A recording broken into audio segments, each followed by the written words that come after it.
প্রতিবারই শুক্রবার পৌষ মেলা আমাদের নবীনগর অঞ্চলে। আজকে পৌষ মেলার উপলক্ষে আমরা এসেছি আজকে এই মেলা দেখতে, খুব সুন্দর লাগলো।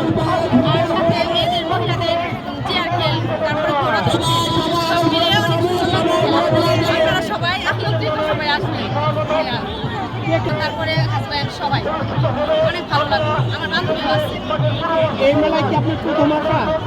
না, আমি আরো আগে থেকে আসছি। আমি আরো আগে আসতাম, এখনো আসছি। সব মিলিয়ে আপনার কেমন লাগলো? জি ভাই, আমার অনেক ভালো লাগলো। এবং এই মেলাতে শুধু শেরপুর জেলায় না, অন্যান্য জেলা থেকে মানুষ আসে দেখতে।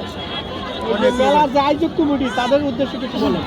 তাদের উদ্দেশ্য বলার একটাই কথা, তারা যে এত সুন্দর একটা আয়োজন করছে, মানে অফুরন্ত ধন্যবাদ। আর প্রধান যে আছে, প্রধান অতিথি হিসেবে আমাদের ওই যে ডাক্তার সেন্সিলা যে প্রিয়াঙ্কা আপু আসবেন কিছুক্ষণ পর, আপনার অপেক্ষাই করবেন।